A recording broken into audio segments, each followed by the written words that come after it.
Сегодня можешь открыть бутылочку шампанского и отпраздновать существующий день, сегодняшний день, поскольку сегодня тебе судьба просто дала великолепный подарок, это мое видео. Я не знаю, как оно попало к тебе в руки, может быть, его кто-то посоветовал, или ты сам его нашел, или YouTube тебе его предложил, но это просто подарок судьбы тебе найти такое видео, потому что ты сегодня, по сути дела, в одном видео узнаешь все рабочие модели, которые в целом трейдеры торгуют. И все YouTube-каналы, блогеры, там, школы по трейдингу и так далее, они все так или иначе используют примерно одно и то же, примерно одни и те же вариации, про которые я сегодня и расскажу. И по сути тебе нужно посмотреть всего лишь одно видео, чтобы начать зарабатывать на бирже. Понятно, что я сейчас немножко утрирую, но в целом сегодня я расскажу все модели, которые вы можете использовать в тренде, при разворотах, при пробоях, во флетах и так далее. Что ж, начнем мы, наверное, с трендовой торговли. Хорошо, что такое тренд? Я думаю, что вы уже прекрасно знаете, что тренд — это передвижение минимумов и максимумов в одну из сторон. В нашем случае у нас бычий тренд. Каждый последующий минимум становится выше предыдущего, каждый последующий максимум становится выше предыдущего. Тренд указывает на то, что у нас в нашем конкретном случае покупатели готовы покупать по все более и более высоким ценам. На то, значит, есть какие-то основания. Может быть, там компания какая-то, если это акция перспективная, либо там техника какая-то вышла, там, грубо говоря, подошли к какому-то уровню, либо новости какие-то. Причин может быть масса, и не стоит акцентироваться на них. Важно, что у нас покупатели покупают, следовательно, у нас растет цена. С медвежьим трендом то же самое. То есть рынок у нас движется вниз, это означает, что продавцы готовы продавать по сниженным ценам. Тренд ломается, то есть перестает существовать тогда, когда каждый последующий минимум и максимум становится ниже предыдущего.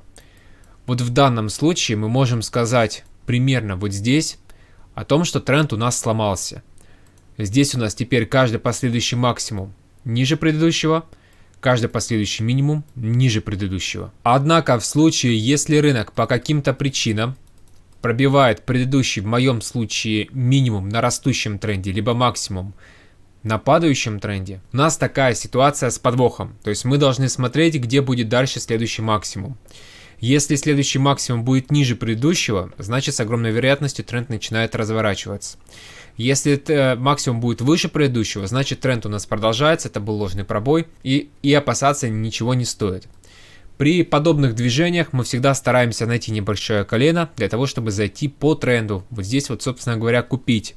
И здесь зайти в покупку, поскольку обычно с огромной вероятностью все-таки это движение просто ложный пробой и вынос за этот тренд. Поэтому мы и стараемся дождаться колена и здесь зайти в покупку. Ну, либо ждем здесь колена, чтобы зайти на продажу, в случае, если пример зеркальный. Здесь конкретно мы заходим следующим образом, стоп-приказ выставляем за это колено, Take Profit у нас может служить основанием этой волны. Существует условно, вообще огромная масса из трендов, да, но поскольку вы начинающий, для вас пусть будет два типа, хорошо? Потом будет опыт у вас, будете понимать, что их далеко не два, а гораздо больше. Это сильные тренды и широкие, как их называют на Западе. У нас они называются размашистые в России. В общем, мне больше нравятся широкие, потому что это все-таки больше подходит. Сильные тренды, они обычно двигаются вот так вот, мощно, резко. То есть происходит чуть ли, в нашем случае, там, пушка, ракета, to the moon, так сказать, да? То есть у нас должно происходить ускорение, и обычно, когда мы имеем сильный тренд, мы не имеем глубоких коррекционных откатов. То есть откат, как правило, происходит в верхнюю половину вот этой волны, то есть до 50%. Вот примерно до сюда происходят у нас откаты. Ну и происходит следующее движение, следующий откат, следующее движение, следующий откат и может быть даже ускорение. Второй тип — это широкие тренды, либо размашистые. В данном случае у нас происходит размашистое движение, достаточно широкое, глубокие коррекционные откаты, доходящие до 50% и ниже.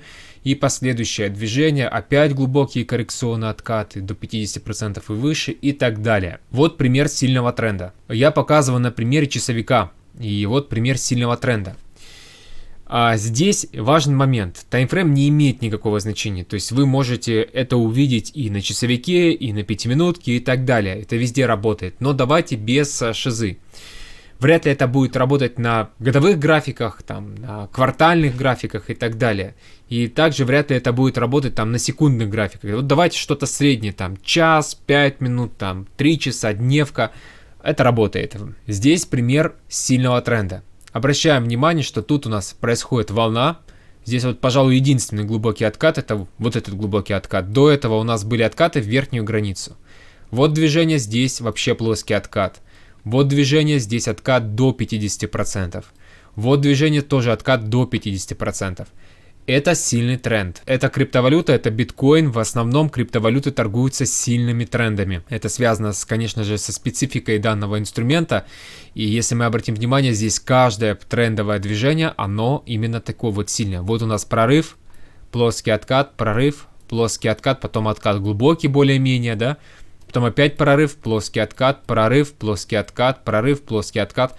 Это характерно для криптовалют. Но, понятное дело, не всегда и рано или поздно это все поменяется. А вот для бумаг, для акций характерно наличие всевозможных широких трендов.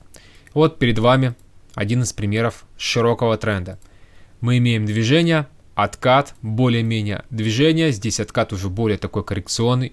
Движение тоже откат более коррекционный, практически доходит до середины и ниже. Скорее здесь даже больше переходящая какая-то фаза, да? Ну и в широких откатах, не зря он называется широкий размашистый, здесь создаются большие такие движения. То есть вот у нас движение, откат, движение, коррекция.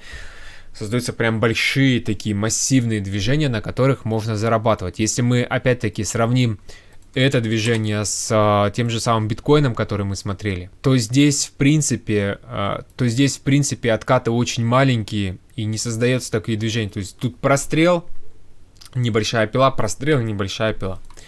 В зависимости от типа тренда мы можем торговать его разными способами. Сильные тренды торгуются с помощью Moving Average. Еще торгуется с помощью наклонок, но давайте вот пока вы начинающие, остановимся пока что на скользящих средних, хорошо? Широкие тренды торгуются с помощью наклонок. Разберемся вначале с сильными трендами. Используем два периода, 23 и 50. Этих скользящих средних будет более чем достаточно для того, чтобы это использовать. Понятное дело, не нужно свою торговую стратегию основывать исключительно на скользящих средних. Так делать нельзя. Но скользящая средняя позволяет вам определять хорошие точки входа, места, где вы можете эти точки входа посмотреть. Допустим, у вас есть трендовое движение. Вы поставили две скользящие средние. Одну с периодом 23, другую с периодом 50. И график у вас будет выглядеть примерно следующим образом. Вот у вас медленная скользящая средняя, 53. Вот у вас быстрая скользящая средняя, 23. Вы можете дожидаться отката к 23-периодной скользящей средней и здесь уже принимать торговое решение. То есть смотреть, если вы понимаете, что потенциал у тренда достаточно высокий, вы можете здесь искать разворотную модель. Про нее мы будем говорить чуть позже, но забегу вперед. Это может быть модель, которая покажет себя в виде модели молота. То есть небольшое тело свечи с большим хвостом. Или, может быть, вы здесь увидите небольшую пилу. Да, небольшая пила с последующим импульсом наверх. То есть множество есть вариантов, но все они примерно об одном и том же. То есть рынок подходит 23-периодной скользящей средней, начинает сжиматься, то есть появляются небольшие свечи, и происходит импульс в обратную сторону. Если здесь не происходит импульса, происходит пробой, тогда то же самое мы смотрим на 50-й скользящей средней.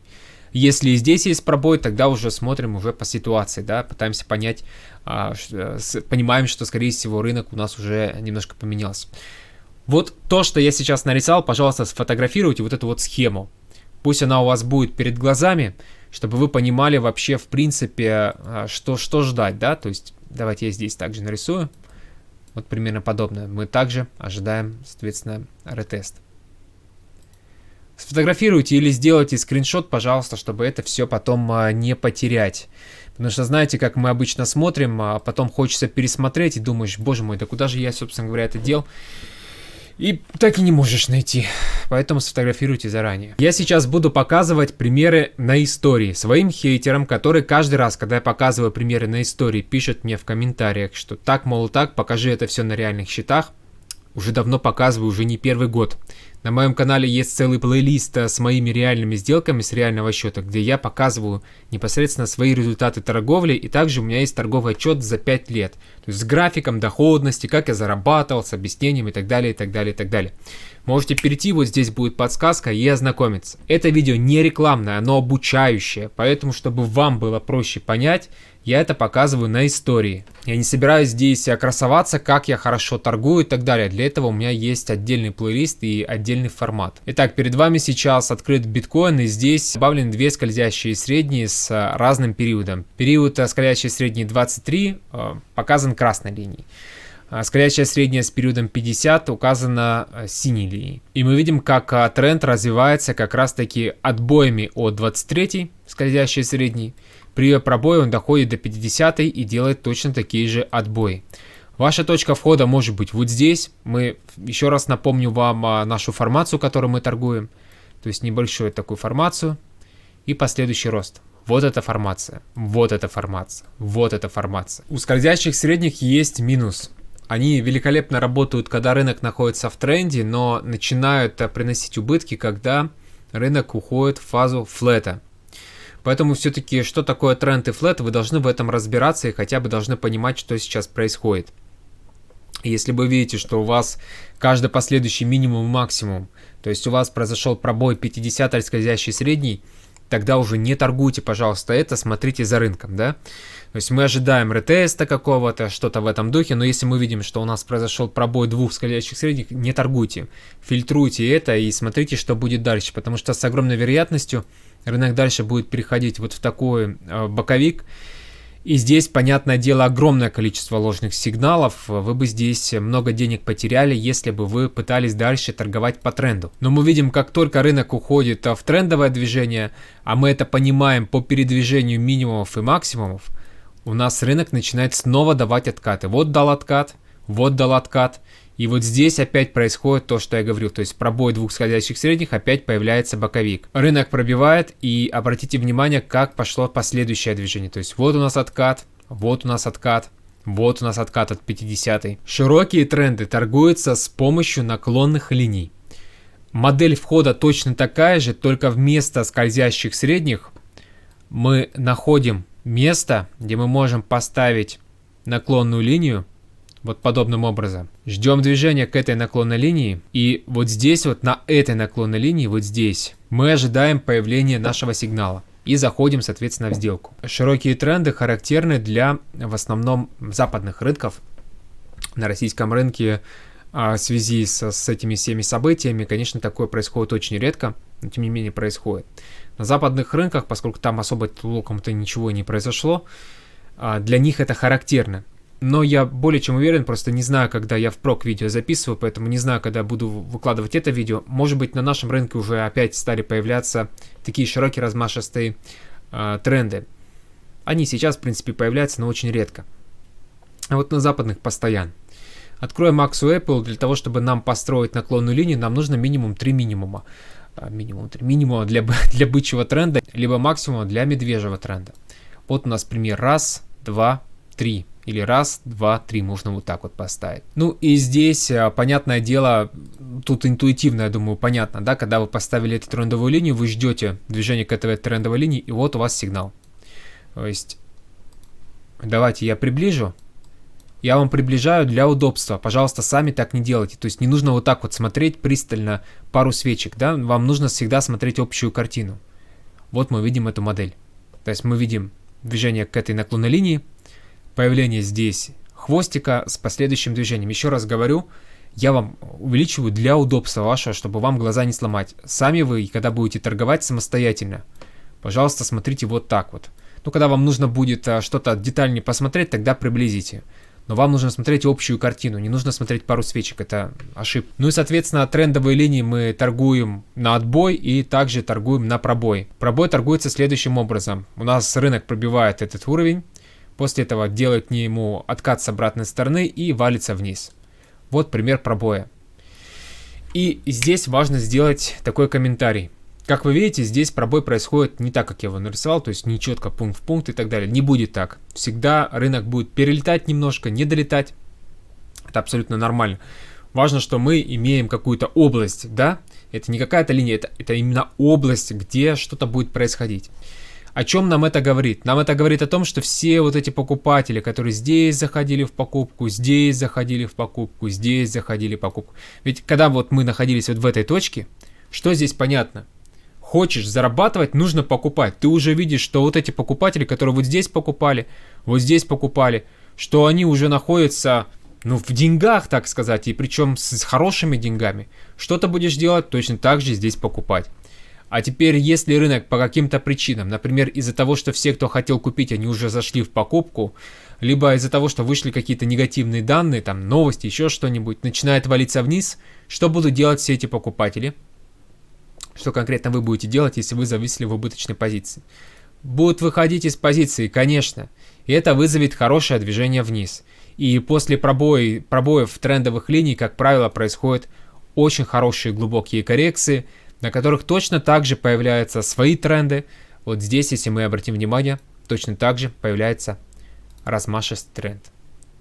Вот этот размашистый тренд. Вот у нас раз точка, 2 точка, 3 точка. И вот у нас пример этой модели. Вот пример модели. Вот пример модели. После этого происходит пробой, то же самое, резкое движение наверх. Как-то так это работает. Как и в случае со скользящими средними, здесь нужно понимать, что рынок может переходить во флэт, да, и в случае, если мы видим ситуацию, что рынок у нас последовательно пробивает два последних минимума максимума, мы не стараемся брать откаты, мы стараемся наоборот посмотреть, что будет, да, и стараемся наоборот смотреть в сторону разворота. Разворотная торговля – это общий такой пласт в целом трейдинга, но в целом по части разворотов здесь огромное количество способов торговли. Во-первых, существуют развороты на уровнях. То есть, когда мы используем уровень, рынок подходит к этому уровню, и мы стараемся найти вот здесь вот разворот от этого уровня. То есть, возможно, здесь появление одной из такой модели с последующим движением вниз. Это первый вариант. Второй вариант, когда мы пробиваем этот уровень, рынок пробивает этот уровень, делает откат с обратной стороны, и вот здесь начинается новое движение. Мы ищем разворот, находясь вот здесь. И в том и в другом случае используются одинаковые модели. В чем же разница? Как же тогда не запутаться? Как же нам вот здесь вот не зайти в продажу, например, когда рынок у нас пробьет? Во-первых, вы заранее никогда не предугадаете, пробьет рынок уровень или не пробьет. Но есть ряд специфических условий. Первое, в случае, если мы имеем какой-нибудь уровень. Рынок подходит к этому уровню и резко ускоряется перед этим уровнем. Значит, с огромной вероятностью рынок не сможет пробить этот уровень, а если и будет пробой, то он будет небольшой с последующим резким возвратом в обратную сторону. И вот здесь вот, кстати, это дает тоже разворотную модель. У вас будет здесь появляться пик такой, с последующим минимумом в обратную сторону, и вот ваша точка входа. Мы уже немножечко про это говорили. То есть здесь у вас хороший стоп-приказ с хорошим тейк-профитом. Но уровень обычно не пробивает. Второй момент, когда рынок не пробивает уровень, не закрепляется, скажем так, за уровнем, это когда рынок затухает. То есть каждая последующая бычья волна становится меньше предыдущей по углу атаки, и рынок потихоньку наклоняется. То же самое, по сути дела, мы ожидаем движения в обратную сторону. Почему такое происходит? Потому что у нас есть покупатели, которые толкают рынок, и рынок просто может находиться в состоянии, когда рынок уже перенасыщен этими покупателями. Все, кто хотел купить, они уже зашли в покупку. У нас просто банально нет новых денег, да, которые бы толкали рынок, с одной стороны, а с другой стороны, у нас эти участники рынка, которые ранее покупали, начинают выходить из своих покупок. Следовательно, у нас график становится более таким пологим, потому что желающих покупать по таким вершинкам нет, а желающих продавать огромная масса, и происходит плавный разворот. Значит, скажу вам так по практике. Вот лет 6 назад в основном все рынки вот торговались именно таким затуханием. Происходило затухание, потом происходил боковик, то есть рынок стал торговаться вот таким боковиком. После этого происходил разворот, да. Там знаете, как происходило в основном? Рынок шел, затухал, появлялся боковик, откат. И вот мы вот все, грубо говоря, себе по машине купили. Когда торговали это, много кто себе судьбу изменил вот огромным количеством денег, потому что они заработали вот на этом, на такой формации. Потом в рынках что-то поменялось, и сейчас так очень редко происходит. Сейчас в основном рынки разворачиваются именно. Движение резкое, появление колена, разворот. Вот так вот в основном сейчас все происходит. Сейчас люди тоже себе на машины зарабатывают такой формацией, но к чему я говорю? Мы не знаем, как там рынки поменяются в ближайшее время. И практика показывает, что рынки постоянно меняются, и они меняются циклично. То есть я не ручаюсь за то, что вот эта вот модель, вот эта формация продержится еще хотя бы год. Может быть, через год мы будем видеть затухание. У нас в целом моделей разворота не так и много. Вот основные это две. Вот затухание и ускорение. Есть еще какие-то дополнительные варианты, но их прям очень мало встречается. Не думаю, что что-то в этом плане поменяется. И вполне вероятно, что посмотрите, может быть, у вас на инструментах, там, что вы торгуете, акции, криптовалюту, например, более работает вот эта модель, да, затухание. Или более работает вот эта модель. Вы что-то должны посмотреть конкретно для себя. Пусть это будет ваша домашняя работа, хорошо? Вы откроете свой график тех бумаг, тех монет, которые вы торгуете, и посмотрите, ага, как у меня вообще в целом это все работает. И у каждого инструмента есть какой-то набор вот своих закономерностей, да, каждый инструмент, он торгуется как-то по-своему. Если вы поймете, что, ага, вот я торгую там евро-доллар, например, валютную пару, или там торгую акции, например, российские, у меня, например, вот происходит затухание. Это означает, что больше акцентируйте внимание на затухании, игнорируйте больше тогда вот эти вот ускорения. Это важно было уточнить в контексте. Хорошо. Разворотная торговля. Торгуя развороты, мы можем использовать обычные модели разворота на ключевых уровнях. То, что я вам сейчас сказал. Моделей не так и много. Есть свечные модели разворота. Вот они здесь все. И все они об одном и том же. То есть у нас появляется та самая модель, про которую я говорил до этого. Все модели, если вы обратите внимание, они об одном и том же. То есть у нас было какое-то движение, например, движение наверх. После этого свечки становятся маленькие. С последующим движением резким вниз. Представьте, как вы берете мяч и кидаете об стену. Я думаю, что вы уже видели несколько таких видео в замедленной съемке, в ускоренной, точнее, съемке, да, когда мяч ударяется об стену, он сжимается, после этого расширяется и улетает в обратную сторону. То же самое. Вот аналогия точно такая же. Рынок у нас движется наверх. Это представьте себе мяч какой-то, да? Вы кидаете. Начинает сжиматься, то есть свечки появляются очень маленькие, и происходит разворот в обратную сторону. Это не закономерность. Но рынок двигается именно так, потому что с огромной вероятностью, когда мы имеем разворот, мы должны увидеть мощного, в нашем случае, для бычьего примера, продавца. Мощный продавец преимущественно заходит лимитными ордерами, ну либо покупатель. Когда он выставляет много лимитных ордеров, отложенных заявок на продажу, они, грубо говоря, абсорбируют рынок, забирают, да, вот, все деньги из рынка, и поэтому рынок у нас сжимается. Он не может пойти дальше наверх, потому что вот есть такая стена, есть преграда. Косвенно я вам порекомендую посмотреть на моем канале видео, посвященное механике рынка и типам ордеров. Ссылку вот тут вот где-то оставлю в подсказках. Обязательно посмотрите, обязательно. Все находится на ютубе, нигде не надо регистрироваться. Посмотрите, будете разбираться в этом процессе. Но обязательно посмотрите, потому что это основа. Если вы не посмотрите, если не будете это понимать, хреново ваши дела на самом деле. Вот, что я буду дальше говорить, что до этого говорил, вот в одно ухо влетело, в другое вылетело, ни копейки не заработаете. Вам нужно уловить вот именно принципы сведения ордеров, но это по сути дела выведет вашу торговлю на новый уровень, я говорю серьезно. Вы мне потом золотой памятник поставите, ну это же прям слишком много пафоса, но я вам говорю, вы поставите мне золотой памятник, когда это все посмотрите, когда начнете это применять. Ну а пока вы ставите золотой памятник, пойду я попью кофеек. Графический разворот выглядит вот подобным образом. И опять-таки они все примерно плюс-минус об одном и том же. Какой вот здесь элемент вы бы увидели, который повторяется, да? Что здесь вот повторяется, вот на ваш взгляд, вот просто посмотрите. Логика очень простая.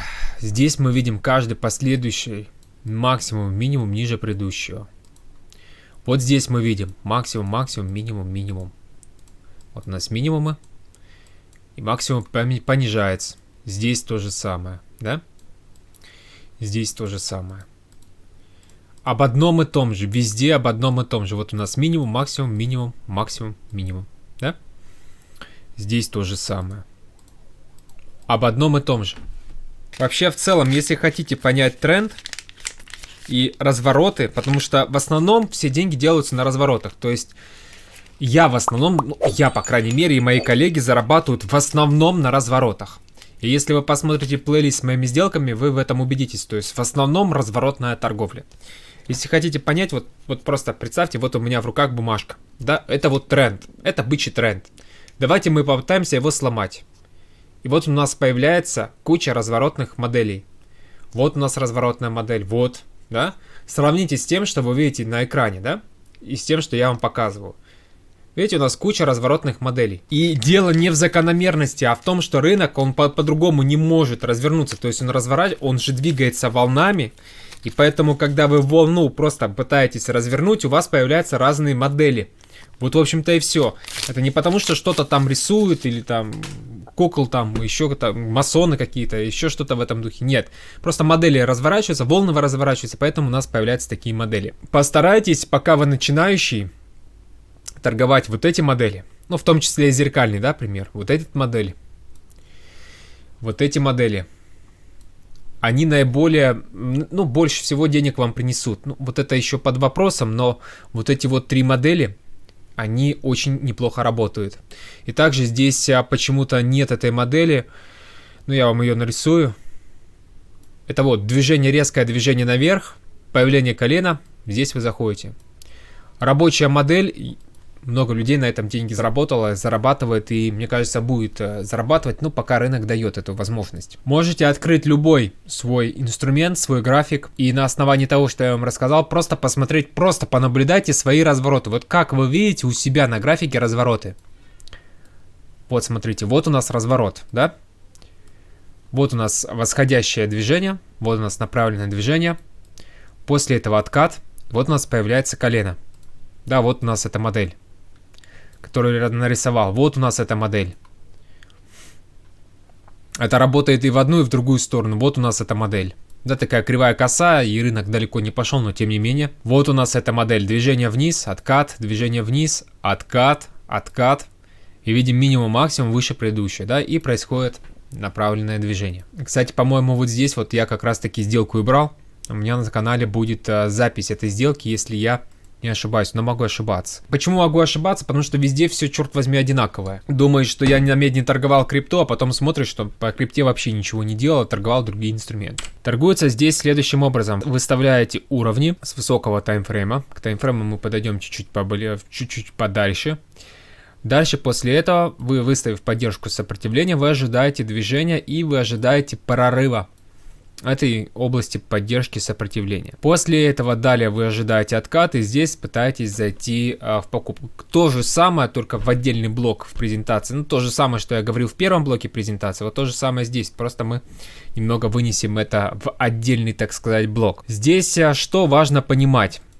Важно понимать, что после прорыва всегда необходимо ждать откат к области поддержки сопротивления. Это очень важный элемент, пожалуйста, тоже заскриншотьте его или как-то сделайте фотографию на смартфон, это прям капец как важно. Огромное количество ошибок вы будете совершать именно на этом, то есть в основном все прокалываются именно на этом, из-за того, что они заходят вот здесь в покупку, вот здесь в покупку, вот здесь заходят в покупку, вот здесь заходят в покупку и так далее. Это вот 99 проблем.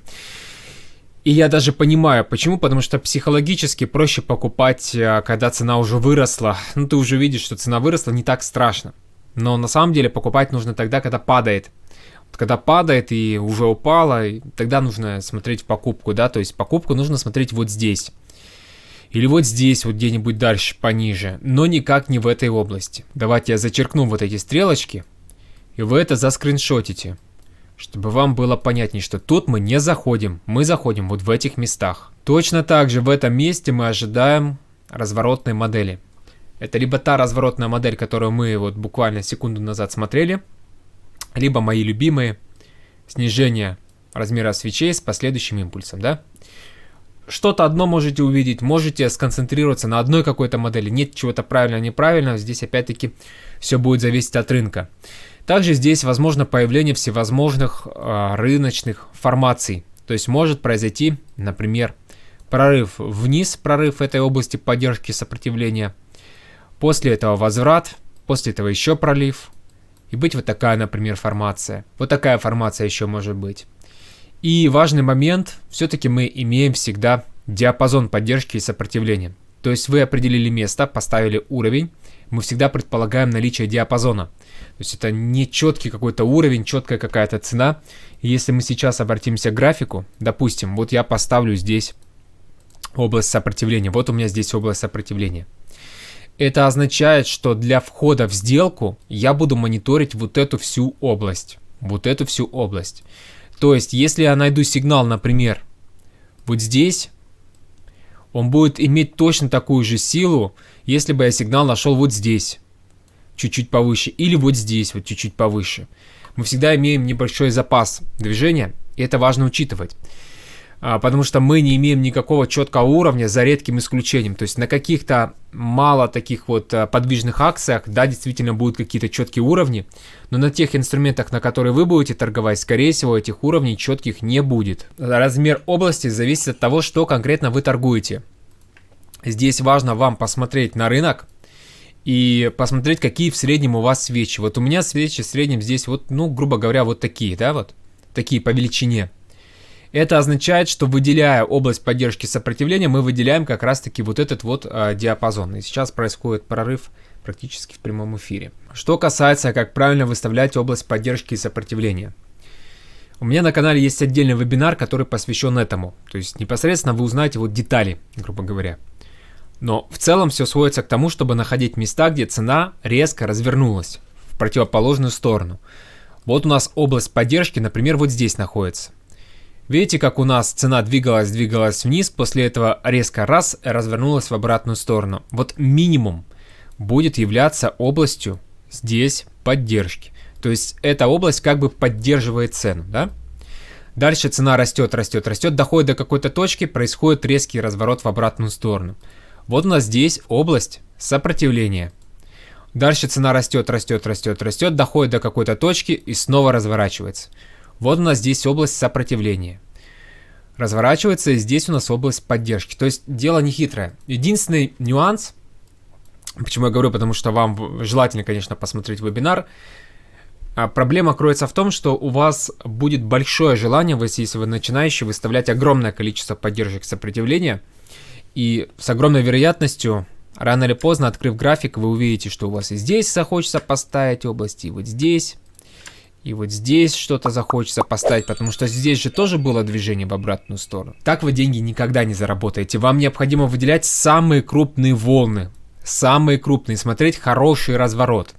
Вот чтобы прям вот, ну, было видно, что это разворот. Если цена чуть-чуть там пошла в обратную сторону, это еще ничего не значит.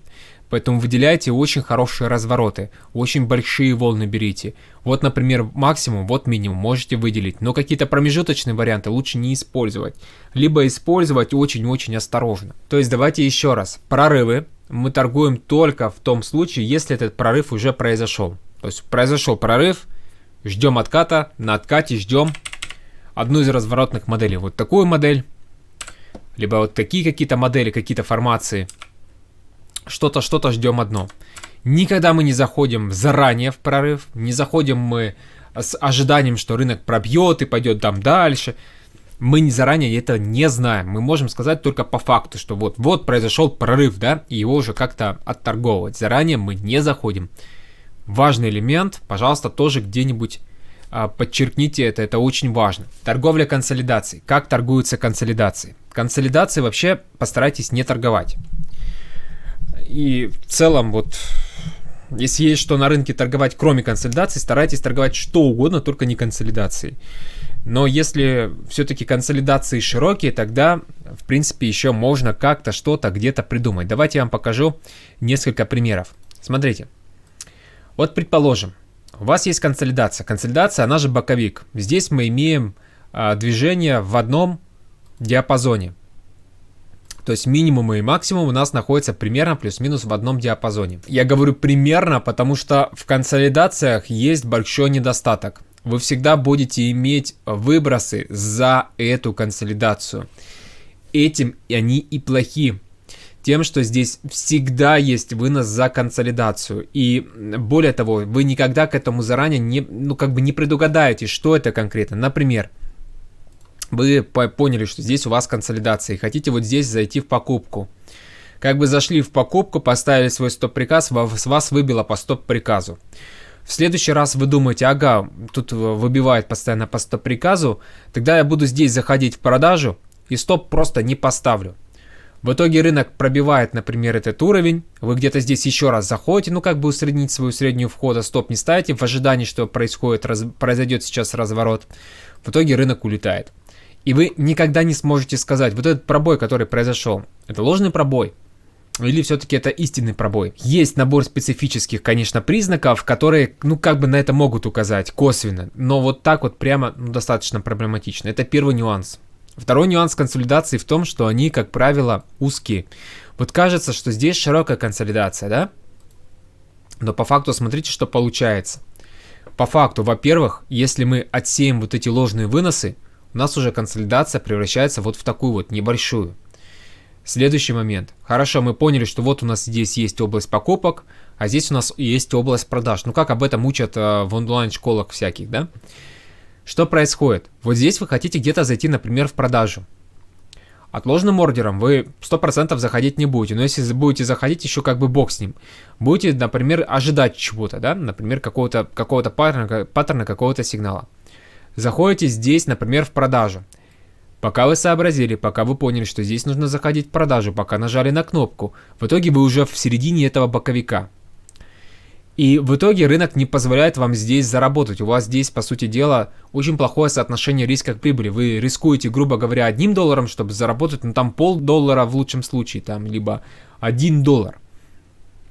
Это неправильно, вы так денег не заработаете. Я уже молчу, что иногда бывают вот такие небольшие консолидации. Это даже уже не консолидация, не боковик, а я уже просто называю это просто коробкой. Здесь вообще вы, ну, прям вообще никак не заработаете. То есть, как бы вы тут ни старались, что бы вы ни делали, здесь рынок не дает вам возможности для заработка. Но начинающие вот стараются обязательно, начинающие вот именно вот сюда вот и надо зайти. Зачем вы это делаете? Не делайте так, пожалуйста. Но это не означает, что консолидации, конечно, торговать не нужно. Нужно, если вы видите, что она очень большая. Например, мы вот эту консолидацию расширим, которую мы смотрели. И если мы посмотрим, здесь вот такая большая область, большая консолидация.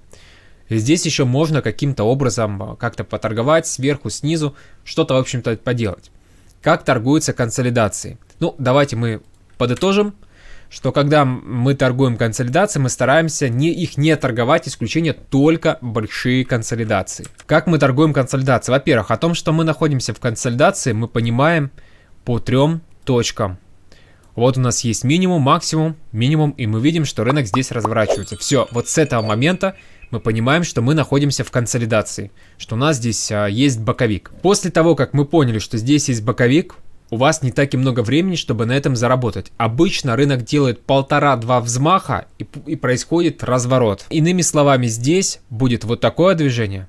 Раз взмах, 1,5 взмаха и произойдет разворот. Первый вариант.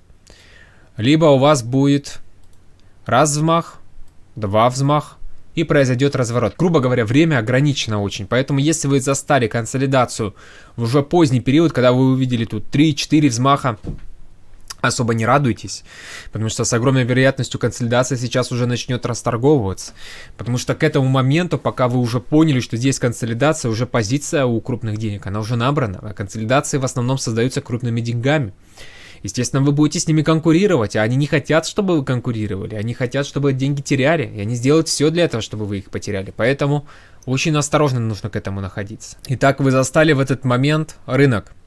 Очертили, что у вас есть 2 места, где вы будете ждать сигнал. Поняли, что у вас здесь есть запас 1,5-2 движения.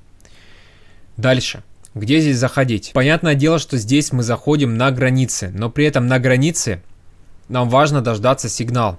Это может быть одна из разворотных моделей, которые мы раньше проходили с вами. Может быть здесь быть вот такое движение, то есть резкий пролив наверх, выброс, такой же возврат. Где-то вы здесь нашли, например, колено. Опять-таки та же самая разворотная модель, которая может происходить, да? Может быть здесь на границе флета будет просто затухание. Такое обычно очень редко происходит, и по практике я такое уже очень давно не видел, может, не придавал значения. То есть все, что укажет, что здесь у нас есть какой-то мощный, в нашем случае, продавец. Покажу немного примеров на истории. Еще раз напомню, что у меня на канале есть отдельный плейлист с моими реальными сделками и торговым отчетом. Пожалуйста, посмотрите и убедитесь, что я это не от фонаря вам говорю сейчас, и что я действительно действующий трейдер, что я торгую. Но буду показывать вам на истории, чтобы вы поняли, как это все работает. Правда, по практике сказать, сделок во флете, в боковиках у меня практически нет, их очень мало. Потому что в боковик я стараюсь не заходить. Вот всеми силами стараюсь его избежать. Давайте далеко не будем ходить. Посмотрим тот пример, на котором мы сегодня останавливались. Вот у нас здесь есть большой боковик. Вот он. Вот границы этого боковика. И вот мы имеем разворотные формации. Вот они здесь все. Они здесь все присутствуют. Я удалю с вашего позволения. Обратите внимание, все разворотные формации, здесь то же самое. Вот разворотная формация, вот разворотная формация, вот. Все то, что мы проходили, происходит на границе боковика. Напомню еще раз, давайте вернемся к разворотам. Такие могут быть развороты, либо такие. Хорошо. Помимо того, что консолидации мы торгуем на отбой, мы еще их торгуем на пробой. Как мы их будем торговать на пробой? Рынок у нас делает консолидацию. После этого происходит пробой одной из границ, в нашем случае вниз. Возврат, примерно плюс-минус границы этой консолидации. И вот здесь точно так же мы ищем точку для нашего входа. Точно такая же модель должна быть. Ну и входим в сторону пробоя.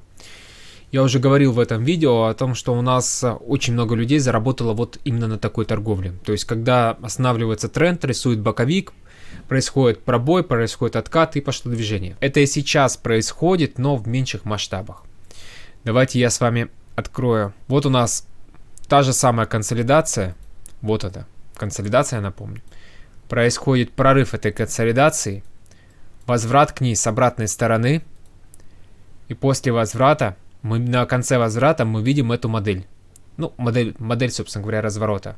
И происходит полноценный разворот. Вот у нас есть еще один боковик. Вот это, кстати, один из примеров, когда остановки тренда, вот то, что я говорил секунду назад про то, что мы торговали в основном замедление тренда с уходом во флет. Вот здесь то же самое произошло. Здесь трендовое движение вниз только начиналось, ушло во флет. Вот границы этого флета, пробой, откат с обратной стороны и началось движение. Очень неплохо штука работала. На мой взгляд, самое лучшее это, конечно, просто ждать пробоя консолидации и потом уже принимать решение. Хорошо, давайте мы еще раз с вами немножко пробежимся по всем формациям, которые мы, соответственно, с вами изучили, чтобы двигаться нам дальше. Во-первых, трендовая торговля. Тренд — это передвижение минимумов и максимумов в одну из сторон. Бывает тренд сильный, а бывает размашистый, он же, собственно говоря, широкий. В случае, если тренд у нас сильный, мы используем несколько скользящих средних. Сильный тренд — это тренд ускорения, в котором очень маленькие откаты. Широкий тренд представляет из себя движения, в которых очень глубокие откаты. Здесь мы торгуем наклонки. Но также можем торговать и скользящие средние, как, в общем-то, и там, и там. Здесь в целом вот это вот деление, оно служит для начинающих. Понятное дело, что когда у вас будет много опыта, вы будете использовать только наклонки, например, или только скользяшки. Там уже будет дальше видно. Всегда мы стараемся торговать разворотную торговлю. В случае, если мы имеем какой-то уровень, мы можем иметь на этом уровне разворотную формацию, например, вот подобного плана, и мы можем, соответственно, это торговать. Для определения ключевых уровней мы определяем места, где рынок резко развернулся в противоположную сторону. Вот у нас место, где рынок развернулся в противоположную сторону. У нас здесь, соответственно, находится ключевой уровень. И вот здесь у нас находится ключевой уровень. И вот здесь у нас находится ключевой уровень. Везде, где рынок развернулся резко в противоположную сторону. Разворотные формации выглядят следующим образом, также вот следующим образом. Торговля прорывов, все то же самое, что и торговля разворотов, но в данном случае нам необходимо дождаться пробоя уровня, и на откате к этому уровню уже вот здесь вот мы смотрим в разворотную формацию и делаем сделку в сторону продолжения. Торговля консолидацией. Стараемся консолидации все-таки не торговать, но если торгуем, помним, что у нас есть всего лишь 1,5-2 взмаха перед, соответственно, разворотом, грубо говоря. Стараемся купить от нижней границы, продать от верхней границы, и в случае, если рынок пробивает одну из этих границ, ждем отката с обратной стороны и вот здесь принимаем торговое решение. Торгуя на бирже, грамотные трейдеры всегда используют только 2 временных интервала, ну, вообще можно и 3. но не больше 3 и не меньше 1. Желательно использовать 2, чтобы вам не путаться. На высоком таймфрейме определяется направление, на низком определяются точки входа. В чем наша задача как трейдеров вообще в целом? Наша задача это купить подешевле, продать подороже. Как мы можем это делать? Очень просто. У нас рынок представляет из себя структуру фрактальную, которая представляет из себя движение в движении. То есть вот у нас есть, предположим, бычье движение и, допустим, это таймфрейм часовик.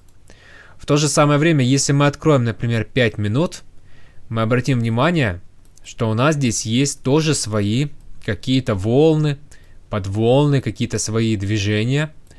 И вот наша задача как трейдеров, если вы обратили внимание, да, то 5-минутка в нашем случае красной линии, она более быстрее, чем желтая линия, то есть часовик. Наша задача искать места синхронизации, то есть когда мы будем заходить против ситуации на 5-минутке, до этого же тренд у нас шел вниз, но в сторону часовика. И таким образом мы сможем заходить просто идеально и сможем, собственно говоря, брать идеальные сделки. Когда у нас хорошее соотношение риска к прибыли, когда мы рискуем, грубо говоря, $1, но при этом у нас есть возможность и потенциал заработка, там 20-30 долларов и так далее. Кроме того, этот подход своего рода будет неким фильтром, который сократит количество ложных входов. Потому что когда вы, например, вот здесь вот будете видеть сделку на покупку, в то время как у вас часовик падает вниз, вы просто будете фильтровать и будете это игнорировать. И, соответственно, себя застрахуете. Потому что, да, вы действительно, иногда вы будете ловить такие движения, например, вот эта 5-минутка, когда вы здесь зашли в покупку, рынок чуть-чуть пойдет в вашу сторону, после этого развернется. 100%, если у вас было хотя бы 20 сделок, то попадали в это. Когда рынок чуть-чуть буквально идет в вашу сторону, после этого разворачивается. Это как раз таки из-за того, что вы не учитываете 2 временных интервала. Начнете учитывать, у вас такие сделки все равно, конечно, будут, но их будет просто в десятки раз меньше, их количество сократится. Какие конкретно временные интервалы использовать, будет все зависеть от того, как вы собираетесь торговать. Но разница вот между этими интервалами, высокими и маленькими, должна быть более-менее кратно там 4, 3, 5, то есть плюс-минус вот так. Эта величина, просто мы ее, конечно, выдумали, для того, чтобы нам вообще в целом на что-то ориентироваться. Важно, чтобы у вас, допустим, торгуете 5 минут, собрались торговать внутри дня, торгуете 5 минут. Это ваш рабочий временной интервал, где вы входите в сделку, где вы ищете, соответственно, сигналы и так далее. Чтобы определить направление сделки, вам необходимо, соответственно, M5 умножить на коэффициент 5-6, то есть примерно где-то 30 минут. На 30 минутах вы будете смотреть направление сделки. Торгуете вы, например, 15 минут, умножьте это все на 4 на 5, то есть придете где-то к часовику, 4 часам. Еще раз говорю, что вот эта вот величина 3, 4, 5, это все абсолютно условная величина. Почему мы ее придумали? Потому что некоторых наших студентов приходится переучивать после предыдущих горе-учителей, которые не объясняют вот это вот, собственно говоря, я не знаю, зачем они это делают, не объясняют это студентам, и в итоге получается так, что у человека может быть открыт, например, он определяет направление там на дневке, либо на недельке, а при этом сам торгует минутку. И вот эти вот крайности, это прям убийственная вещь на самом деле. То есть вы должны иметь несколько временных интервалов, но которые плюс-минус близко друг к другу. Там часовик, например, 4 часа дневка, но никак не минутка дневка, минутка неделька. Это не будет так работать. И следующий нюанс – это структура рынка. Не забываем про то, что рынок у нас имеет структуру. И он имеет структуру волновую в первую очередь. И рынок у нас движется следующим образом. Предположим, рынок у нас растет. Вот пока у нас минимумы и максимумы не начнут перемещаться в другую сторону, у нас еще бычий тренд. Как только у нас каждый последующий минимум и максимум становится ниже предыдущего, у нас тренд бычий сломался, и у нас медвежий тренд. Это важно иметь в виду, это ключевой момент. Это важный ключевой момент. Мы его уже здесь немножко упоминали, но я еще раз его напомню. Потому что если вы его не поймете, у вас будут с этим проблемы. Теперь я вкратце расскажу вам, как может выглядеть ваша торговля. Но сегодня наша задача была именно вам объяснить про рабочие модели, да, которые вы можете использовать, как торгуются и так далее. Понятно, все будет зависеть от контекста, от рынка и так далее. И здесь все нужно делать комплексно. Поэтому я настоятельно рекомендую взять наше обучение, которое позволит вам комплексно это все понимать. Потому что не получится у вас по вебинарам, неважно моим, не моим, обучиться трейдингу и начать зарабатывать. Вы экономите на спичках, понимаете? Не получится так, вам все равно рано или поздно вы купите не мое, так чье-нибудь обязательно обучение, вы дойдете до этого. Но как ваша торговля может выглядеть? Для начала нам необходимо открыть высокий таймфрейм. Собираемся торговать, допустим, мы 5-минутку, собираемся торговать акцию Сбербанка.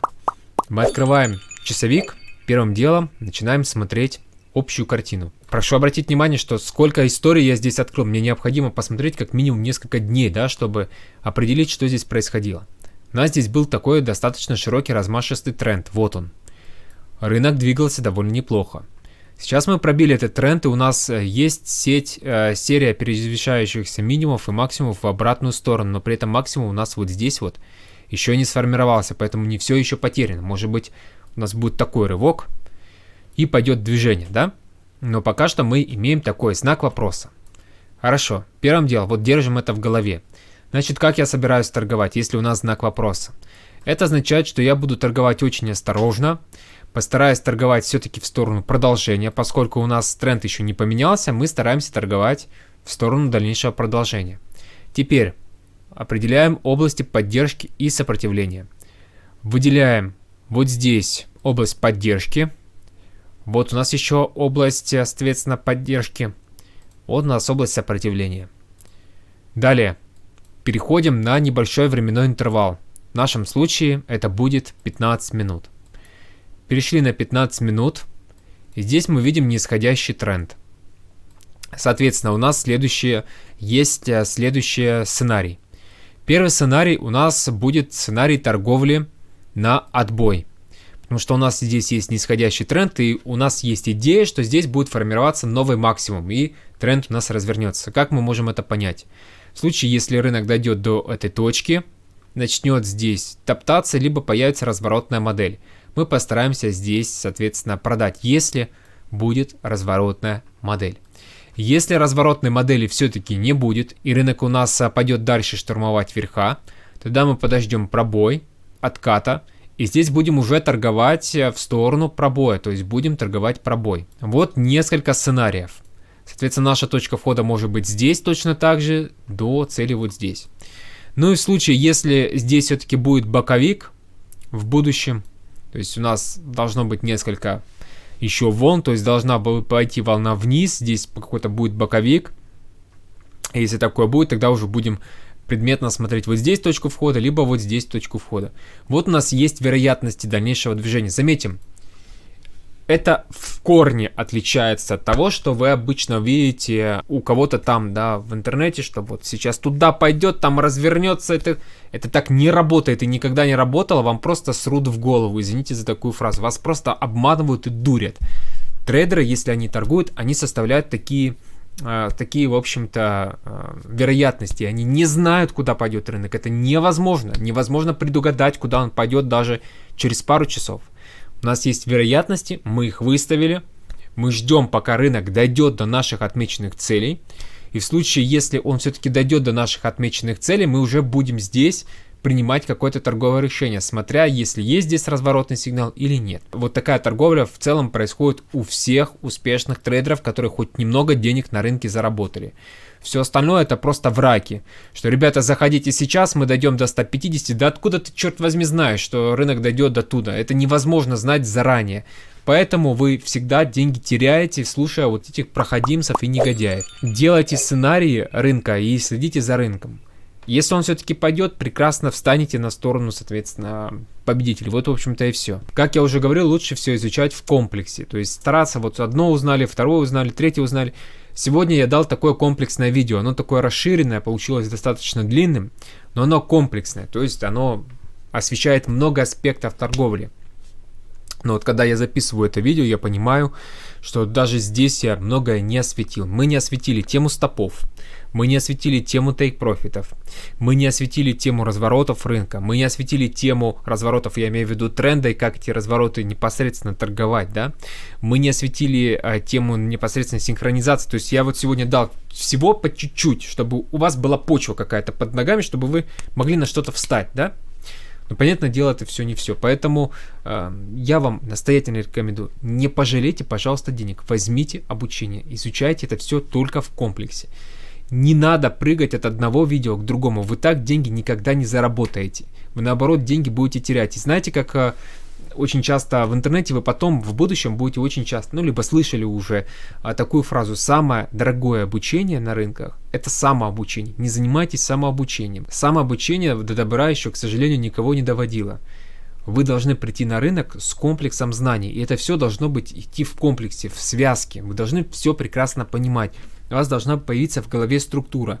Ни с помощью книжек, ни с помощью вебинаров, ни с помощью YouTube роликов это понять невозможно. Вы должны все подходить к комплексу. Опять-таки, вы хотите заняться вождением, например, автомобиля, вы приходите к тому, кто знает, у которого есть система обучения. Хотите изучить, например, там язык, например, вы приходите в онлайн-школу или нанимаете репетитора, который дает вам систему. Он знает, как правильно общаться на английском языке и дает вам систему, с чего вам начать, что делать и так далее. Я дам вам эту систему. Вы самостоятельно все это не поймете. Все, что вам потом потребуется, это просто четко следовать той системе, которую я вам рассказал. Просто следуйте, просто придерживайтесь ей, и все у вас будет прекрасно. Начнете зарабатывать. Я в этом разбираюсь, я на этом зарабатываю, наши студенты на этом зарабатывают. Если у них получается, если у меня получается, то у вас 100% получится. Потому что я еще раз говорю, у нас есть студенты, которые даже на русском языке плохо говорят. И понимаете, какой у них так называемый бэкграунд, да, какой у них опыт, с каким они опытом сюда пришли. Но если у них получается, ну у вас-то что не должно получиться, что ли? Поэтому я думаю, что у вас все впереди, и сейчас просто идеальный шанс для того, чтобы зарабатывать и чтобы втягиваться в этот процесс. Вам реально повезло, что вы приходите на рынок сейчас, что вы не приходите через год, либо до этого вы не пришли перед тем, как рынки обвалились. Вам повезло, что вы пришли именно сейчас. На самом деле судьба, вот я же начал видео с того, что судьба вас сегодня привела на этот ролик. И судьба вам, по сути дела, дает такой шанс. Вам просто нужно воспользоваться им, воспользуйтесь этим шансом. Ссылка на все находится в описании. После приобретения получаете официальный чек об оплате. Мы работаем полностью в белую, в легальную. У нас есть лицензия на образование. Получаете логин и пароль от нашей образовательной платформы, на которой находятся наши курсы. Изучайте их, втягивайтесь в этот процесс и начинаете зарабатывать. И, наверное, вы меня спросите про гарантию. Я вам скажу про самую такую гарантию. Мы уже обучаем, получается, около 6 лет, да даже больше, лет 7 мы обучаем студентов. За эти 7 лет публично известно, где я живу. Я не скрываюсь где-нибудь в Дубаях, я живу в России. Публично известен мой номер телефона, при этом не заведено кучу уголовных дел на меня. Никто мне голову за все это время не открутил. Мы занимаемся правильным, честным делом. То есть это не какой-то скам-проект или что-то в этом духе. За все это время у нас не было никаких проблем с законом, и все прекрасно, потому что я что обещаю, я то, в общем-то, и даю, и это 100% факт. Ссылка на все находится в описании. Втягивайтесь и начинайте зарабатывать. Давайте зарабатывать вместе. Счастливо!